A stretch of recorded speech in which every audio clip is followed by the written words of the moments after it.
Cumprimento a todos, é um prazer estarmos juntos novamente para trazer para você uma palavra que vem lá do coração de Deus para o seu coração. E você sabe, são os nossos devocionais. Hoje chegamos ao Salmo 78, que vamos falar sobre o poder da fidelidade de Deus. Você já pensou como as histórias do passado podem mudar a sua fé hoje? Então esse é o tema, é o conteúdo do Salmo 78.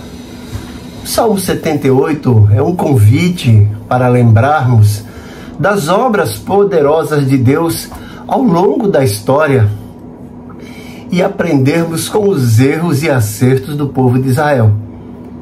Nesse devocional, vamos refletir sobre a fidelidade do Senhor e como essa fidelidade permanece mesmo diante da rebeldia humana e como podemos aplicar essas lições na nossa caminhada de fé na nossa época. Descubra como não repetir os erros do passado, aprender a confiar em Deus em toda e qualquer circunstância e transmitir às próximas gerações o testemunho vivo da graça do Senhor. Eu colocaria como versículo-chave desse Salmo 78, o versículo 4. Contaremos às vindouras gerações os louvores do Senhor e o seu poder e as maravilhas que fez. Então seja fortalecido por essa mensagem que vai renovar sua esperança e encorajar sua fé em Cristo. Devido o Salmo ser um tanto quanto longo, 72 versículos, eu não lerei com vocês aqui, mas eu peço, convido, desafio você a abrir a Bíblia no Salmo 78 e acompanhar durante esse devocional. Com certeza você vai ficar impressionado, você vai ficar entusiasmado com a leitura e a participação nesse devocional. Então fica esse convite. Salmo 78 é uma narrativa de forma didática que reconta a história de Israel para ensinar às futuras gerações sobre a fidelidade de Deus e a importância da obediência. O esboço desse Salmo 78 geralmente inclui a necessidade de transmitir a fé nos 8 primeiros versículos. No versículo 9 ao versículo 41, o salmista mostra a rejeição da lei de Deus por parte do povo. E nos versículos 42 a 53, o salmista esboça aí a intervenção divina em suas obras. E no último bloco, dos versículos 54 a 72, o salmista mostra o estabelecimento da linhagem de Davi como um novo começo para a nação de Israel. Então vamos pensar um pouquinho nesse salmo, analisando os blocos e trazendo lições práticas para a nossa vida diária. Temos aqui nos 8 primeiros versículos a necessidade de ensino. Temos aqui um chamado para escutar e aprender os enigmas da antiguidade. A ordem para que os pais transmitam a história de Deus, seus louvores e maravilhas aos seus filhos e aos seus netos, ou seja, aos seus descendentes, às futuras gerações. O objetivo nesse bloco é incutir nas futuras gerações a confiança em Deus sem esquecer as suas obras, para não acontecer o que aconteceu no passado, lá no início do livro de Juízes, quando começa dizendo no capítulo 2 que depois da morte de Josué, levantou-se uma geração que não conhecia o Senhor e nem as suas obras. Então o salmista nos faz esse alerta e nos faz esse convite à necessidade do ensino aos nossos filhos, aos nossos netos, ou seja, a nossa descendência. Nos versículos 9 a 41, o salmista nos leva a entender, nos chama a atenção para retroceder a história e perceber a infidelidade do povo de Israel. Ele mostra os exemplos da rebeldia e a falta de fé do povo que não guardou a aliança e a lei de Deus. Mostra também a lembrança dos milagres que Deus fez, como a libertação do Egito, mas que foram esquecidos pelo povo. Então, isso é um convite a recordar, mas ao mesmo tempo uma advertência, um desafio a não esquecer do que Deus fez e não cair na infidelidade, como aconteceu com o povo de Israel. Nos versículos 42 ao 53, o salmista nos dá um retrato das obras de Deus, as obras de salvação. É a recapitulação dos atos de salvação de Deus, como a provisão da água, como a dádiva do maná e o transporte no deserto. Todas as maravilhas que foram realizadas por Deus para o seu povo. Então o salmista chama a atenção, veja quantas coisas Deus fez, porque o povo havia esquecido disso. E nós não podemos cometer o mesmo erro de esquecer do que Deus fez e de quem Ele é. E nos versículos 54 a 72, o salmista nos convida a enxergar na história de Israel o estabelecimento da dinastia de Davi. Quando Davi assume o reinado de Israel, a mudança que acontece no povo de Israel e o que ele deixa de legado para o seu filho Salomão. A descrição aqui de como Deus guiou o povo para a terra prometida e escolheu a cidade de Sião. A vinda de Davi como um pastor segundo o coração de Deus, estabelecendo um reinado que reflete a justiça divina. E pensando um pouquinho mais, entrando um pouquinho mais a fundo, não tanto a fundo como nós gostaríamos por conta do tempo, né?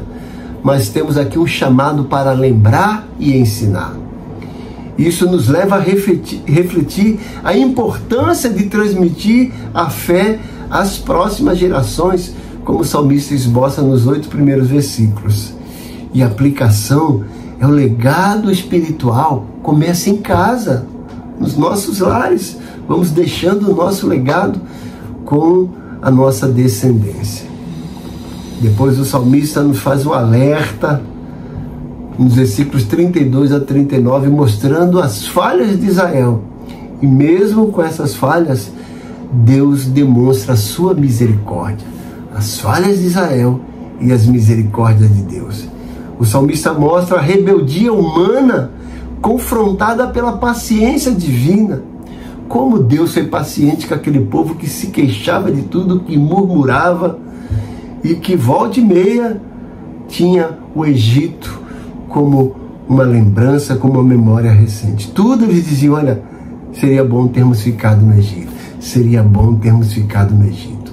O povo não olha para frente e nem olha para o presente no que Deus está fazendo, mas fica olhando para o passado, recordando de um lugar de escravidão.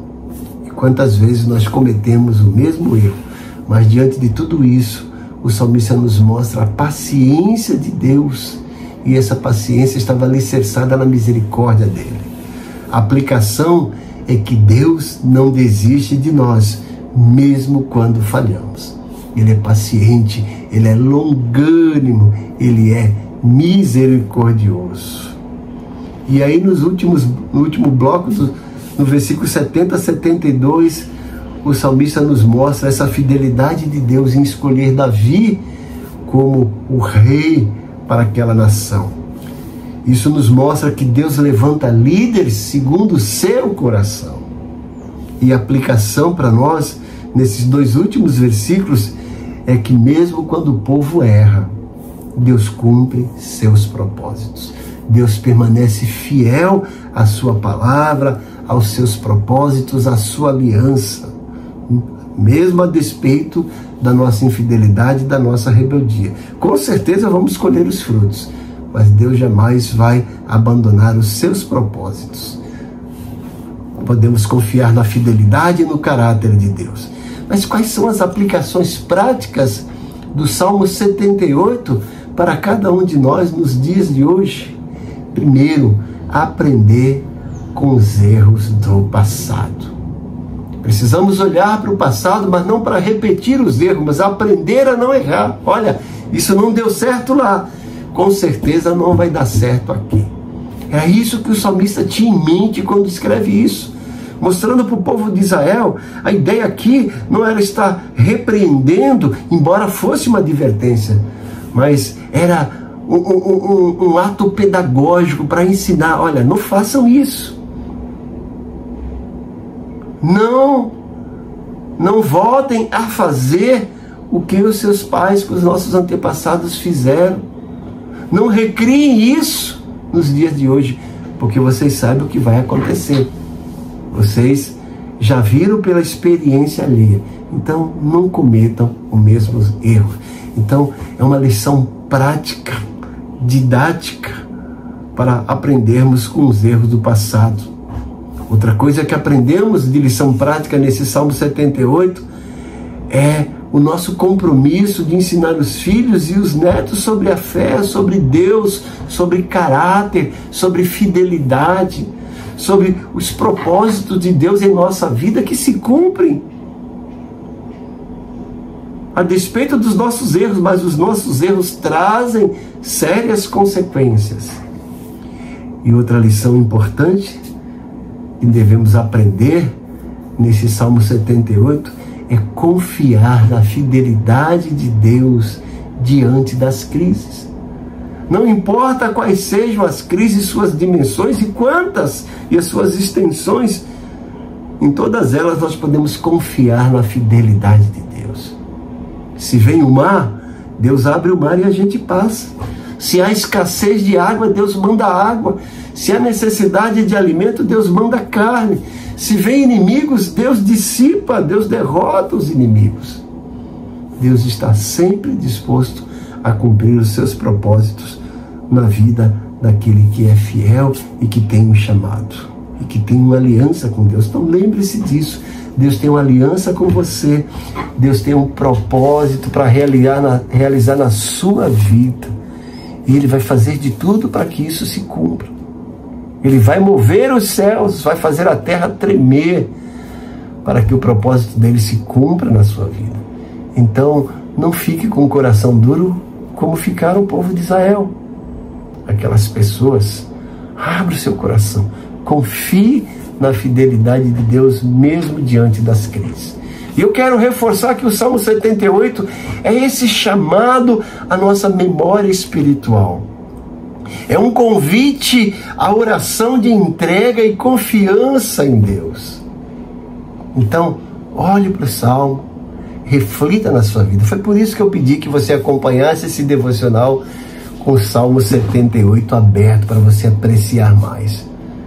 Contaremos às vindouras gerações os louvores do Senhor e as maravilhas que fez. Que coisa bonita, hein? Deus é maravilhoso, Deus é tremendo, e quando a gente olha para a história, a gente fica cada vez mais convicto do poder, da fidelidade, da provisão dele para a nossa vida. E eu convido você a orar. Vamos orar. Pai bondoso, como é bom ler esse salmo maravilhoso e recordar tudo o que tu fizeste para aquele povo, teu povo que o Senhor tirou do Egito com mão forte e poderosa. Como é bom ver a tua misericórdia e o teu poder sendo manifestado em todas aquelas situações de crise que aquele povo viveu no deserto, abrindo o mar para que eles passassem, protegendo eles do exército de Faraó, mandando uma coluna de nuvem para proteger do calor, mandando uma coluna de fogo para iluminar o caminho e para aquecer durante a noite. Ó Deus, mandando água para que eles bebessem, refrescassem, mandando carne para eles comerem, mandando um maná para eles se alimentarem, protegendo eles dos inimigos e os conduzindo, Senhor, até a terra prometida. Como é bom ver o Senhor fazer isso. Nos ajuda também a fazer uma retrospectiva da nossa vida e perceber todas as vezes que o Senhor agiu em nosso favor, nos fazendo continuar na jornada que o Senhor estabeleceu para as nossas vidas. Nos ajuda a entender o teu propósito e a cumpri-lo. Nos ajuda a entender o caminho específico que o Senhor quer que a gente trace e que nós nos mantenhamos nesse caminho, nessa direção. Traz paz, traz confiança, traz esperança, Senhor. Entra com providência, entra lá nos hospitais, aquelas pessoas, os teus servos que estão enfermos, traz cura, Senhor. Tira eles daquele leito de hospital e os leva para os seus lares com plena saúde.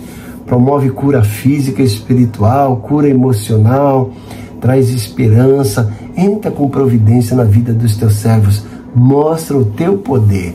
Eu te peço isso, Senhor, confiado na tua resposta e agradecido pelo Deus que tu és. Eu te agradeço em nome de Jesus. Amém. Que coisa maravilhosa, como é bom confiar nesse Deus que é poderoso para fazer infinitamente mais do que tudo que pedimos ou pensamos, conforme a eficácia do poder dele que opera em nós. Que Deus te abençoe. Se esse devocional falou a sua mente e o coração, veja que eu sempre faço questão de frisar, se falou a sua mente e o coração, porque o coração é só as emoções, mas a mente é a razão. E o meu desejo é que você seja emocionado, mas que tenha razão, que a sua razão seja alimentada na fé, porque fé também é razão. Então, se esse devocional falou a sua mente e o coração, compartilhe com seus amigos. Não esqueça de dar sua curtida, de fazer seu comentário. Peça oração, eu vou responder. Está precisando de conselho? Entre em contato comigo e eu vou aí te auxiliar. A minha oração é que o Espírito Santo de Deus derrame um bálsamo sobre a sua vida, para que você experimente a paz de Jesus, que excede todo entendimento e que vai guardar a tua mente e coração nele, em Jesus. Deus te abençoe grandemente. Muito obrigado por sua participação.